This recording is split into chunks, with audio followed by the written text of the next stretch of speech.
Hi everyone, I hope you're all enjoying the Aesthetic Next conference so far. My name is Candis Melamed and I'm the founder of Spotlight Group Agency, which is a full-service public relations and marketing firm that specializes in health and beauty and represents renowned key opinion leaders. I'm honored to say that we have secured billions of dollars worth of media exposure for our clients in national and international television, print, digital, and radio. I have to admit, I'm used to being behind the camera, but I'm honored to be here today to help provide you with a guide on how you can step into the spotlight. So what is PR? I hear people say all the time, I need PR, but do they really? Let's take a look at the difference between PR, marketing, and social media. Public relations, or PR, is not controlled, is not paid, and is highly credible. So when you're doing PR, you are reaching out to media, you are reaching out to editors and producers, you are giving them an idea of a story idea or introducing yourself as an expert, giving your topics, and hoping really that they like that idea and they want to continue with it and write a story about it and help promote you. But at the end, even when you're interviewed, you don't get to see what they've written before it's published, so that's not controlled. And it becomes highly credible for the audience when they're reading about it, because think of the difference if I come and tell you, I'm so great, I'm so wonderful, I've done this, I've done that, or when somebody else comes and tells you, Candis is really amazing, she's truly an expert, and she's done X, Y, and Z. Which one holds more credibility for you? Marketing, on the other hand, is extremely controlled. It's oftentimes paid for in the form of advertising, and it doesn't hold as much credibility as public relations does. So marketing is building collateral. It can be in the form of advertising. It can be in the form of distributing the information that you want, but you completely control what it is that you want to say. And then there's social media, which is a really unique hybrid between PR and marketing. Social media is controlled, it's typically not paid for, and it can hold a lot of credibility for your audience. So if you're not doing advertising, that's where you're not paying for social media, but you get to control the content of what you're posting on your social platforms. So that's where it's controlled. And if you do it properly, then it holds a lot of credibility with your followers and with people who check into your social media pages. When you're giving advice as an expert, when you're positioning yourself as a go-to source and expert, then you begin to develop credibility with your audience. So let's take a look at the PR audience. When you're looking at PR and you're doing PR, you really have two audiences. You've got your primary audience, which is editors or producers, it's the media, and your secondary audience, which is the consumers, the readers, the viewers, and then there's social PR, which is a relatively new space. So in the same way that, let's take Allure magazine, for example, has beauty editors, they've now hired on social editors.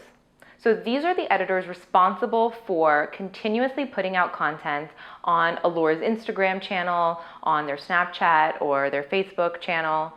And so there's a new opportunity here to also outreach to these editors and generate more exposure than you would with traditional media in television or magazines or online.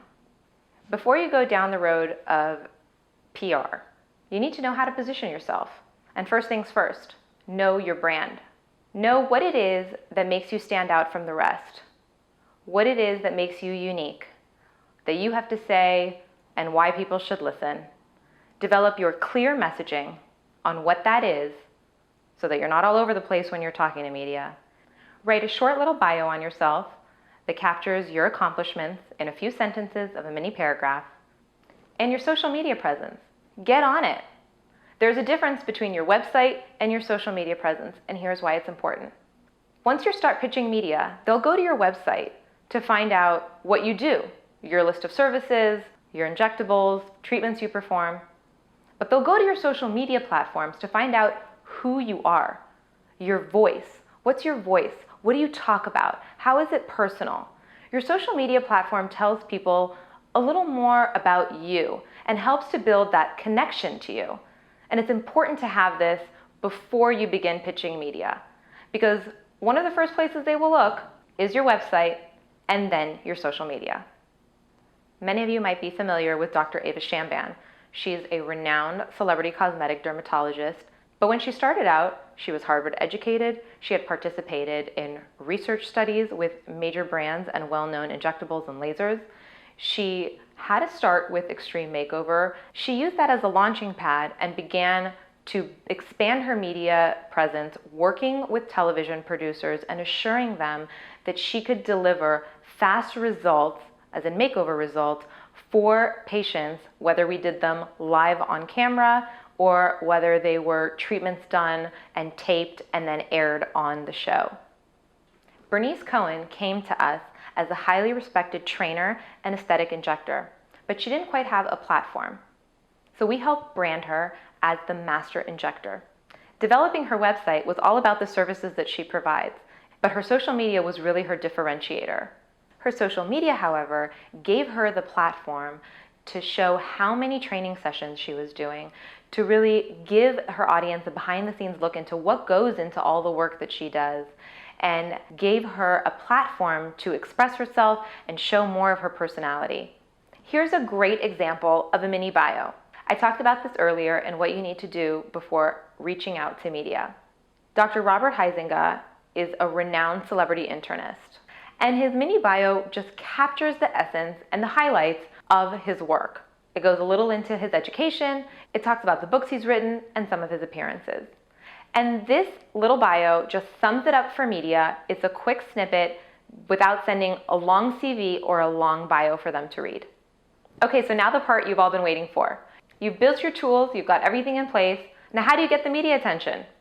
Well, first things first, know your audience. I talked about this a little bit earlier. You've got two main audiences when it comes to PR. You've got your consumer, that is your demographic. Does it skew a little older? Are you trying to reach millennials that are a little younger? So just know your audience and who you're trying to reach. And then from there, you kind of look at what do they read? What do they watch? Where are they? And how do you reach them? And once you know what media outlets they watch or read or are scrolling through for their information, you find those editors. And the second is knowing your media. At Aesthetic Next, your media is going to be beauty editors. You don't want beauty directors because they're at the top, but beauty editors are often the ones designating stories and the ones responsible for story ideas that go into the magazine. So you'll search online for their contact information. When you're ready to put your pitch together, there are a few key questions you want to ask yourself. What does your audience want to know? What is what you have to say different than your colleagues? And finally, what questions do you get asked the most in your practice? Those questions are likely the same questions that readers have and the types of stories media is looking to do. But I often ask myself, why should anyone care? So what is it that makes you stand out? Why you? And remember, keep it short and sweet. Editors get thousands of emails a day. So you want to be able to capture the essence of what it is that you have to offer in a concise form so that they know why they should reach out to you and quote you quickly. So congratulations, you've piqued the interest of an editor. Now what? First things first, be responsive. Editors work on a really tight deadline, and they're juggling a lot of stories at once and a lot of experts for different stories. Respond quickly to their email. Ask what the deadline is. Know what time frame you have to work in. One of the reasons our clients are successful is because we ensure that we get back to media with everything that they need in an extremely timely manner. So if you need to, put a team in place, an assistant, an office manager, a nurse practitioner, or somebody in your office who can work with you on answering these questions or at least getting a draft going, checking in on when the emails come in and correspondence with media is happening promptly. I can't stress this enough. Don't just answer the media's questions with one or two sentences and get to the point. Add some context, add some takeaways for their readers. What do they really need to know? As though you were taking your time sitting down with a patient and giving them an insider's look into what they need to know. This is how you begin to position yourself as an expert.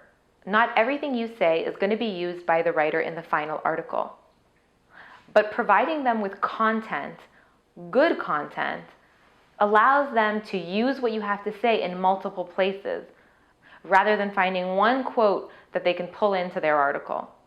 And when they know that you're going to be responsive and elaborate, they are likely to ask you again for your opinion on another article that they're looking for. And once you've built this relationship, it becomes a little less about you going to them with story ideas, your pitch, and more about them seeing you as an expert and saying, hey, now I'm working on this story. Can you comment on it? And don't worry about the time you spent to answer those questions in depth. Even though not all of it will be used, it's not all lost.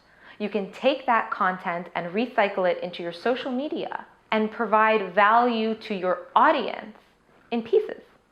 If you've captured the attention of a television producer, there's also a few things you want to keep in mind. The first is wear solid colors, because you don't want patterned prints to distract from what you have to say as an expert. The second is learn how to speak in sound bites. Sound bites are prized by producers. A sound bite is a short little snippet, sweet and simple again, that perfectly explains what it is that you're trying to get across.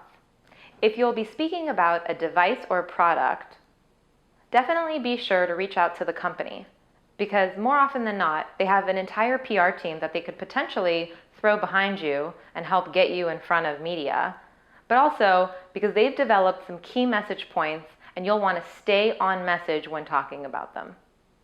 You've been mentioned in the media, so what's next? Once your article is published or your television segment airs, be gracious. Reach back out to that producer or to that editor or writer and say thank you. Let them know that you noticed it and you really appreciate the time they took to include you. That's another step in building your relationship with media. Not everyone does that, so they'll really appreciate it when you do. Next, maximize that exposure. Tell everyone. A few things you can do is share it on social media, let your patients know in your monthly newsletter, upload it to your website, and if it was a television appearance, upload it to YouTube, upload it to your website or a Vimeo account, and make sure that you add the new mention in the mini bio you already created. And once you get a few articles, you'll start to build that section of the mini bio. So when future media see your mini bio, they will see that you've had multiple media mentions. Finally, keep it up. Continue to think of unique story ideas that make you stand out and make you unique to media. I hope you found this guide helpful in stepping into the spotlight, and I hope you guys enjoy the rest of Aesthetic Next.